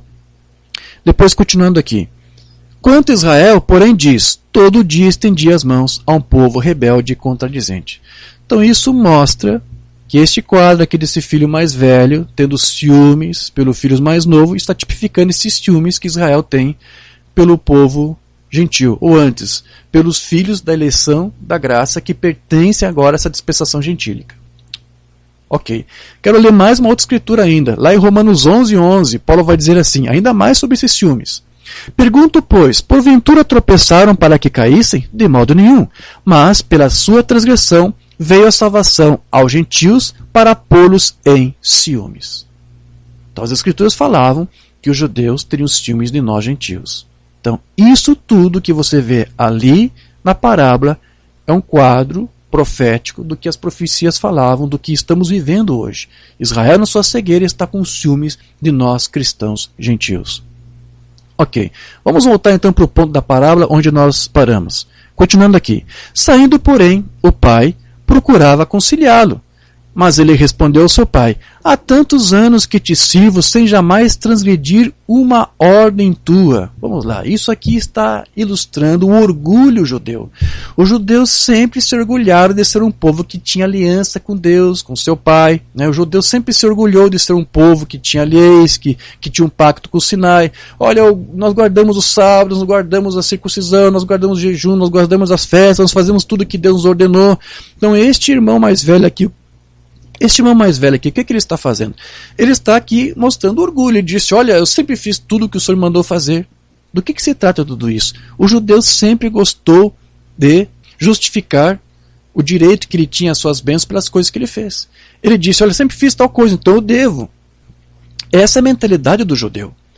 Não é uma mentalidade da graça. Nós não achamos que recebemos uma bênção porque merecemos. Nós não merecemos nada do que fazemos. De graça Deus nos deu. Mas os judeus sempre tinham que fazer por merecer. E aqui esse filho está dizendo, olha, eu sempre fiz isso, sempre fiz aquilo. Então vamos ler aqui. Há tantos anos que te sirvo sem jamais transgredir a uma ordem tua. Em outras traduções, diz assim, sempre guardei teus mandamentos. Porque ao povo Israel foram dados os mandamentos para eles guardarem. Então este quadro aqui de um filho dizendo, eu sempre guardei a lei, é um quadro, mais uma vez, mais um elemento para você entender que este filho aqui está tratando dos judeus. Mas, vamos continuar aqui a leitura, depois diz assim, e nunca me deste um cabrito sequer para alegar-me com os meus amigos, vindo porém esse teu filho, que desperdiçou os teus bens com meretrizes. Você sabe que na Bíblia meretrizes é tipo de quê? De igrejas. As mulheres tipificam igrejas. Meretrizes, prostitutas são as denominações. E a grande, né, prostituta é a igreja romana. É a mãe das outras que são filhas. E você sabe que nas tradições religiosas lá dos caldeus, dos cananeus, havia também aquelas prostitutas dos templos sagrados, onde elas se prostituíam para reverenciar, para cultuar os ídolos. Então, a figura de uma prostituta sempre esteve relacionada também à idolatria. Então, isso aqui é mais um quadro que está sendo pintado aqui para ilustrar este filho mais jovem como gentios, porque nós estávamos assim. Nós, quando éramos gentios, que não conhecíamos a aliança, que não tínhamos pacto com o Pai, antes de nos convertermos, nós éramos pagadores de promessas, nós nos curvávamos diante de imagens, de ídolos, não é isso? Éramos devotos de santos, praticávamos a idolatria. Nós éramos como esse filho pródigo. Nós gastamos tudo com meretrizes, ou seja, nós gastamos todo o nosso tempo com as falsas igrejas, porque essas meretrizes são um tipo das falsas igrejas. Esse filho que gastou tudo com as meretrizes é a figura de nós no passado, que gastamos tudo que tínhamos com as falsas religiões, com as falsas igrejas. Amém. Depois diz, tu mandaste matar para ele o novilho cevado. Então lhe respondeu o pai, meu filho, tu sempre estás comigo, tudo que é meu é teu. O que significa isso? Deus nunca rejeitou Israel. Deus nunca abandonou o povo de Israel. Deus nunca rejeitou o povo judeu. Ele repreendeu, ele castigou este povo, realmente, pela sua desobediência, mas Deus nunca riscou Israel da sua herança. Deus nunca jamais anulou uma promessa única que ele fez para o povo de Israel. Então aquele Deus, nessa figura, está dizendo, olha, tudo que é meu é teu. Só que agora ele estaria aqui agregando mais alguns filhos junto aos judeus, né? Nós que somos gentios. Porque juntos, né, nós formamos agora o quê? Uma família só. Né? Você tem que se lembrar daquela palavra profética que foi dita acerca de Jafé, filho de Noé. Isso está lá em Gênesis 9, 27. Alargue Deus a Jafé e habite nas tendas de Sem. Segundo alguns, Jafé era o pai dos gentios e Sem era o pai dos semitas, de onde veio os hebreus, os judeus. Né? Os israelitas, eles são descendentes do bisneto de Sem, Eber, que daí veio o termo hebreu. Então vamos lá, literalmente, então nós somos irmãos dos judeus, porque se somos da descendência de Jafé, e Jafé é irmão de Sem, então nós somos irmãos dos judeus. John Wesley interpretava a escritura como que dizendo que ambos, futuramente, judeus e gentios, ambos iriam habitar na mesma tenda, ou seja, eles iam compartilhar do mesmo evangelho, dos mesmos benefícios do evangelho. Então, essa figura de Jafé habitando nas tendas de Sem é uma figura desse filho mais pródigo, agora sendo trazido de volta para a mesma tenda e para usufruir dos mesmos benefícios. Né? O mesmo Deus que Israel servia, agora nós gentios também servimos. Né? Temos um pacto até superior ao deles, que é um pacto de graça, baseado em melhores e superiores promessas. É disso que está tratando aqui. Ok? Vamos continuar aqui com a parábola. Então, tudo que é meu é teu. Entretanto, era preciso que nos regozijássemos e nos alegrássemos, porque esse irmão estava morto e reviveu, estava perdido e foi achado. Graças a Deus. Então isso aqui é uma figura, essa parábola do filho pródigo está tratando aqui dessa rivalidade que haveria entre os judeus e os cristãos gentios, a igreja gentílica. E a razão disso é porque eles seriam cegados, e é por causa dessa cegueira que até hoje os judeus como nação ainda não conseguem receber o evangelho. Né? Esse irmão não quis entrar na festa. Né? E até hoje não querem cantar conosco, não querem dançar conosco. Não é isso? Porque esse é o período de cegueira que eles têm que viver. Esse é o período de ciúmes que eles têm que ter por nós, gentios. Agora, eu quero ler rapidamente aqui, antes de nós encerrarmos essa parte desse estudo, uma palavra do apóstolo Paulo que ele escreveu lá na carta aos Efésios. Porque eu tenho dito que aqui em Efésios você tem uma chave para compreender o que foi dito aqui nessa parábola do filho pródigo. Paulo conseguiu, em poucas palavras, resumir essa parábola do filho pródigo aqui. Você quer ver? Efésios 2, verso 11 em diante, até o versículo 20. Portanto, lembrai-vos de que outrora, vós gentios na carne, chamados incircuncisos por aqueles que se intitulam circuncisos na carne, por mãos humanas, naquele tempo, estáveis sem Cristo, separados da comunidade de Israel, né? Aqui é o nosso irmão mais velho. E estranhos às alianças da promessa, não tendo esperança e sem Deus no mundo. Sim, Satanás até nos fez comer as alfarrobas dos porcos, não é isso? Porque estávamos afastados. Mas agora, em Cristo Jesus, vós que antes estáveis longe, não foi assim? O filho pródigo não estava longe? Mas agora, em Cristo Jesus, vós que antes estáveis longe, fostes aproximados pelo sangue de Cristo, pelo sacrifício. Porque Ele é a nossa paz, o qual de ambos, os dois irmãos, fez um. Agora somos uma só família. E tendo derribado a parede de separação que estava no meio, a inimizade, aboliu na sua carne a lei dos mandamentos na forma de ordenanças. Aquele pai não impôs mandamentos, não impôs ordenanças para aquele filho, assim como Deus não impôs mais para nós, e nem para os judeus. Os judeus não precisariam mais guardar sábados, festas, não precisariam. E há alguns que não guardam. Realmente entenderam que a salvação é de graça. Por isso que o filho pródigo tipifica tanto os gentios como os judeus que receberam a salvação pela graça.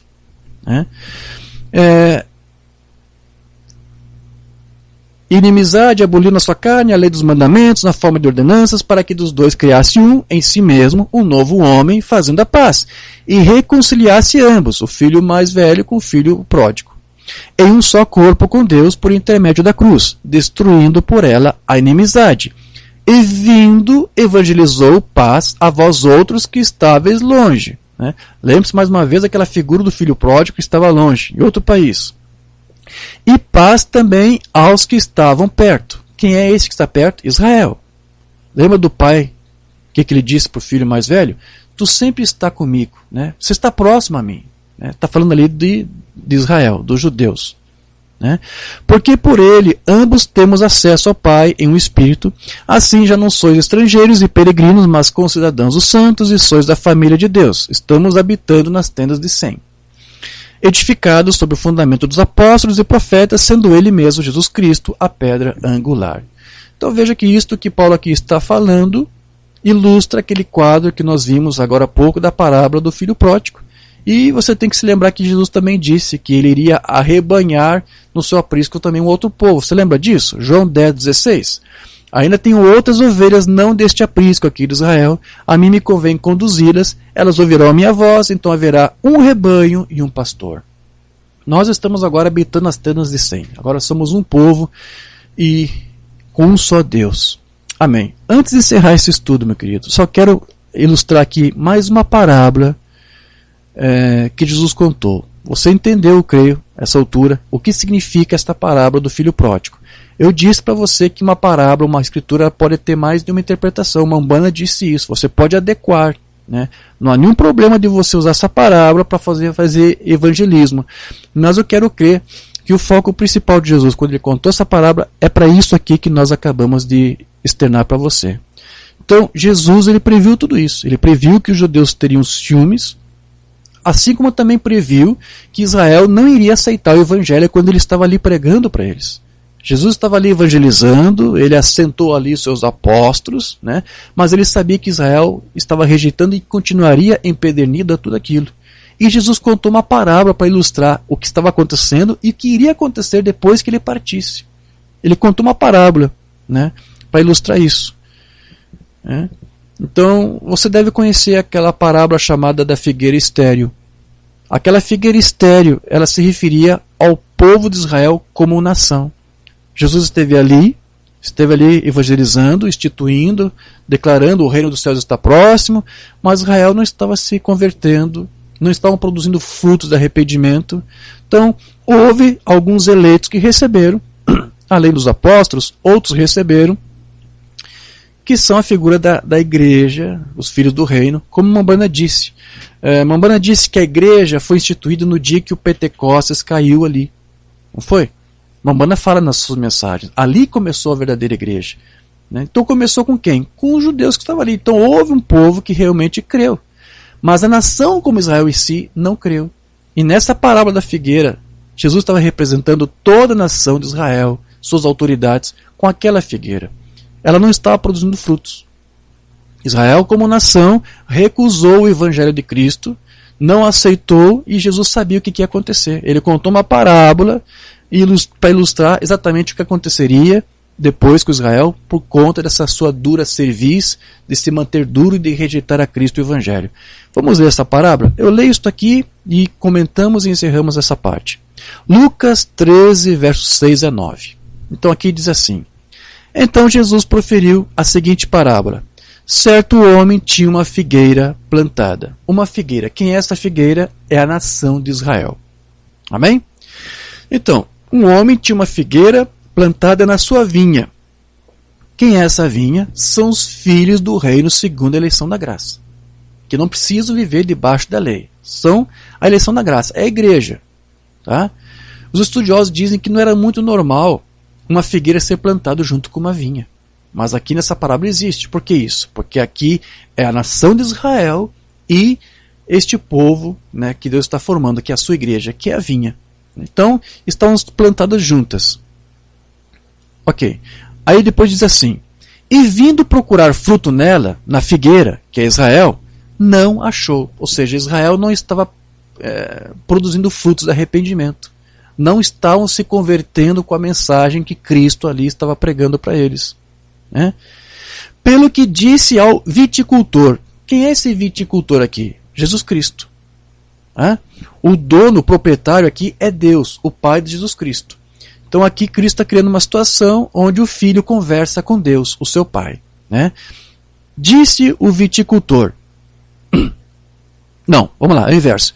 Disse ao viticultor. Então aqui é o proprietário conversando com quem estava cultivando. O viticultor é quem estava cultivando. Cristo estava ali cultivando. Né? E Deus, o Pai, é o proprietário. Então aqui o proprietário vai dizer para aquele que estava cuidando dali. Né? Há 3 anos venho procurar fruto nessa figueira e não acho. E era o que estava acontecendo ali. O proprietário, Deus, estava ali já há 3 anos encarnado no viticultor, no seu Cristo, no seu Filho, pregando o Evangelho, porque o Filho disse, não sou eu que faço as obras, é meu Pai que habita em mim que faz, o proprietário dessa vinha, dessa figueira. Então o Pai já estava ali, Deus estava ali, por 3 anos, que foi o tempo que durou o ministério de Jesus, ou 3 anos e meio, o Pai esteve ali pregando, e não havia conversão de Israel. Há 3 anos venho procurar fruto nesta figueira, e não acho. Podes cortá-la. Para que está ela ainda ocupando inutilmente a terra? Né? O viticultor, que é Cristo, está aqui também como juiz, ou estava ali naqueles dias como juiz. Então ele diz, você tem autoridade para cortar, mas agora o viticultor vai atuar como intermediário, como um mediador, porque é isso que Cristo é um sacerdote também, não é isso? Ele, porém, respondeu, Senhor, é o viticultor conversando agora com o proprietário, é o filho conversando com Deus. É essa figura que Cristo está criando com essa parábola. Deixa ainda este ano, até que eu escave ao redor dela e lhe ponha estrume. Ou seja, eu vou pôr nutrientes, eu vou adubar, eu vou cuidar, eu vou dar um cuidado especial, eu vou alimentar ela. Se vier a dar fruto, então está bem. Se não, mandarás cortá-la. E o que foi que aconteceu, queridos? A figueira foi cortada. Foi cortada. O viticultor fez o que o proprietário permitiu. Né? Ele enviou os nutrientes, ele enviou o adubo. O que era isso? Esses nutrientes é o tipo do Pentecostes. Quando Deus derramou o Espírito Santo, ele vitaminou o povo que estava ali, deu seus nutrientes, nos alimentou, nos deu vida, ou mais praticamente para o povo que estava ali, não é isso? Na ocasião do Pentecostes. E a vinha se beneficiou muito, porque não era só apenas para a figueira, era para todos. A vinha se beneficiou daqueles nutrientes. Mas Israel como nação se beneficiou? Não. Israel, mesmo com aqueles nutrientes, mesmo com o Espírito Santo sendo derramado ali em línguas de fogo, Israel como nação não se converteu, muito pelo contrário, até perseguiu a vinha. Você sabe que Estevão foi apedrejado até a morte. Herodes mandou matar Tiago ao fio da espada. Os sacerdotes, os líderes religiosos prenderam os apóstolos, e lá em Atos diz que todos se alegraram, até com a morte de Tiago se alegraram, os judeus se alegraram. Ou seja, não houve uma conversão de Israel. A figueira continuou sem dar frutos. E qual foi o resultado? Você já sabe. Os livros de história, Joséfo te conta o que aconteceu. A figueira foi podada, foi cortada. No ano 66, Tito, o imperador romano Tito, cercou Jerusalém por 4 anos, e no ano 70 eles conseguiram penetrar na cidade e destruíram, o templo foi queimado, né? Alguém jogou um fogo, alguém incendiou o templo, até por parte dos próprios soldados romanos, e os próprios soldados romanos tentaram apagar o incêndio, não por respeito à cultura, à religião judaica, não, é porque havia ouro naquele templo, e os romanos queriam preservar para ver se recuperava, mas não, tudo se perdeu. Isso foi no dia 10 de agosto de 70, segundo os registros de Joséfo. E ali, meus queridos, Jerusalém foi tomada, os romanos pisaram mais uma vez aquela terra, e ali, desde então, os judeus sofreram uma das maiores diásporas da sua história, por mais de 1800 anos. Né? Então essa parábola da figueira se cumpriu. Né? A história mostra para você que tudo isso aconteceu. Né? Porque os judeus se manteram empedernidos e ficaram cegados, e estão cegados até hoje. Amém? Eu vou cortar esse ensino aqui nessa parte, para não ficar longo demais, e no próximo vídeo nós vamos tentar prosseguir e concluir esse estudo que estamos ministrando. Eu espero que isso possa estar ajudando a você, e que isso venha esclarecer até você entender o que a Bíblia fala e o que William Branham fala sobre esse tema de Israel. Amém, meus queridos? Deus vos abençoe no nome de Jesus Cristo. Amém.